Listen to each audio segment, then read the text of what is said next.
ये तो बातों में खैरियत है ना भूल गई खैरियत से है। कहाँ की खैरियत, जी रही हूँ जैसे तैसे वक्त पूरा करके दुनिया से जाना है। अरे आबा जान, अल्लाह ने आपको क्या गम किया है, शादी और बात कर दिया है और बेटी के लिए अच्छी नौकरी है, चांद जैसे हिम्मत गुजार हुए और क्या चाहिए। खामोश रहो, मेरा मुंह ना खुलवाओ, कैसा बेटा कैसी बहू, उनको तो बूढ़े लोगों की जरूरत का जरा भी एहसास नहीं है। क्या किस हाल में है, तबीयत कैसी है, क्या खा रही है, किसी को कोई फिक्र नहीं, बस हमको अपने लिए बहुत समझते हैं और सोचते हैं कैसे जल्द से जल्द छुटकारा मिल जाए। और बहू रानी को तो पूछो ही नहीं, इस ब्रह्मा नवाबजादे की तो सुबह 9 बजे होती है, ना घर की सफाई, ना नाश्ता, ना चाय, ये सारी बातें घर के बड़ों की सिखाने से आती है।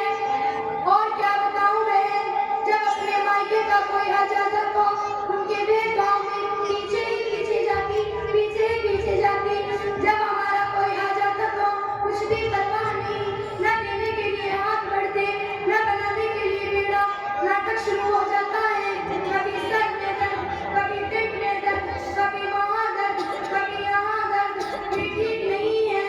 और क्या बताऊं बहन, खाने का हाल तो पूछो ही नहीं, चाय बनाएगी जैसे काली अफवास की रात, दाल बनाएगी जैसे तला हुआ कतला पानी, और चावल ऐसे बनाएगी जिससे खाए पेट में दर्द हो जाए।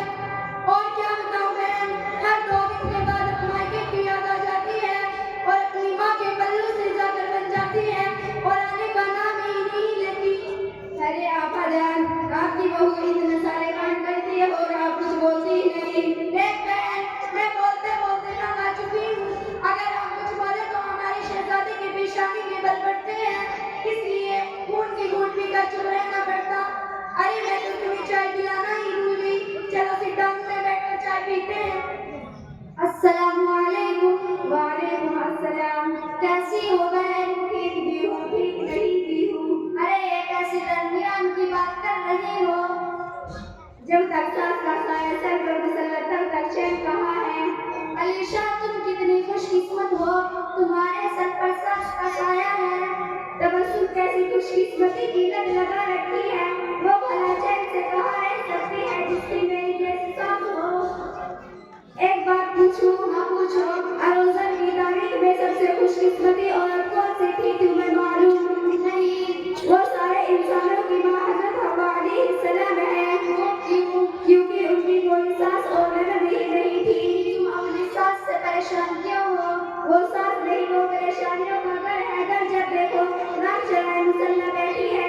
मैं खाऊं तो परेशानी, मैं बैठूं तो परेशानी, मैं उठूं तो परेशानी, मैं सोऊं तो परेशानी, मैं कुछ बोलूं तो गुस्ताखी, मैं कुछ ना बोलूं तो मामूली।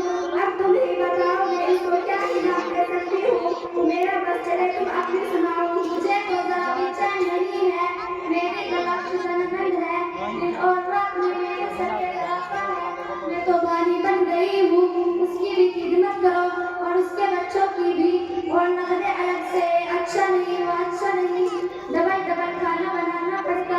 अभी मैं नाश्ता बनाने में लगी रहती हूँ, अभी मेरा खत्म भी नहीं होता तो ननद और उसके बच्चे सारा बना बनाया खाना खत्म कर चुके होते। अगर मुझे खाना खाना हो तो फिर बनाना पड़ता, या बचा बचाया मेरे हिस्से में आता। मेरा छोड़ो तो सब छोड़ो, अलीशा बहन अनमोल बहन है, मैं तो पूछना ही भूल गई। ये आरज़ू आंटी है, मुंबई से आई हुई है और दिन के बारे में अच्छे अच्छे मालूमात रखती है और पढ़ी लिखी बहन है। अरे आरज़ू बाजी, अभी तुम इनके साथ ही बैठी हो? जी सासू माँ बैठिए। अरे आंटी हमने जवान ही नहीं दिया, सुबह से घर में हूँ, एक बात कहती हूँ, हमारी इन बहनों पे दूसरों के शिकवे शिकायत बहुत ज्यादा हो गए हैं और जुबान के गुनाह तो हम कसरत से करते रहते हैं।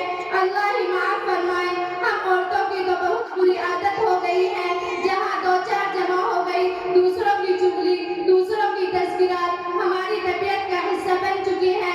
महज वक्त गुजरने के लिए हम गिबत करना शुरू कर देते हैं, इसके पीछे नुकसान का जरा भी अंदाजा नहीं लगाते।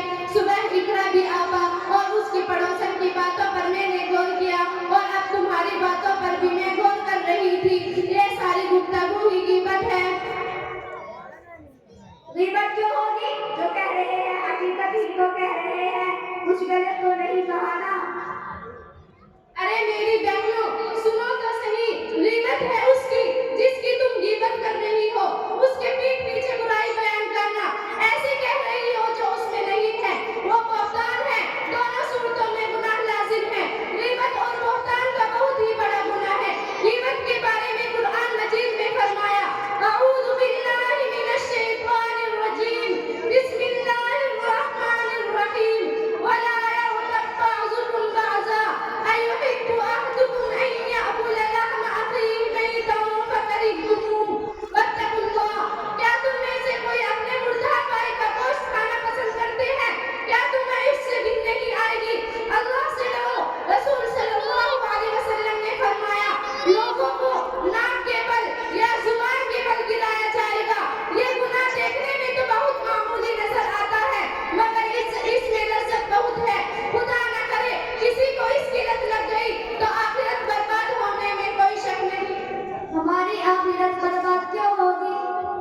क्योंकि हम किसी के पीठ पीछे बुराई बयान करेंगे, उसकी नेकियां हमको दे दी जाएगी जिसकी हमने गीबत की थी। हमारे नामे अमाल उसका हो जाएगा, उसके गुनाह हम पर लाद दिए जाएंगे।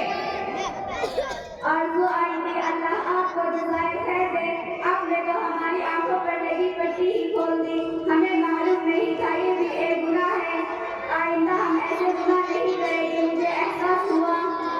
अरे मेरी प्यारी बहन, मुझे तुम्हारी गुफ्तगू सुनकर एहसास हुआ कि मैं इतनी बड़ी गलती में मुब्तला थी और इतने बड़े गुनाह को जुबान का झटका ले रही थी और इसको टाइम पास का जरिया समझ रही थी। मैं वादा करती हूँ किसी के पीठ पीछे गीबत नहीं करूंगी और जुबान के सारे गुनाह छोड़ दूंगी। जी सासू माँ, मुझे माफ कर दीजिए, मैंने आपके पीठ पीछे बहुत सी बुराइयां की हैं। हाँ बेटा, मुझे भी माफ कर देना, मैंने भी तुम्हारे पीठ पीछे बहुत सी बुराइयां की हैं। हाँ बेटा, मुझे भी माफ कर देना, मैंने भी पीठ पीछे बहुत सी बुराई की है। हाँ बाजी, मुझे भी माफ कर देना, मैंने आपकी पीठ पीछे बहुत सी बुराइयां की हैं। अस्सलामु अलैकुम रहमतुल्लाहि व बरकातुहू। वालेकुम अस्सलाम व रहमतुल्लाहि व बरकातुहू।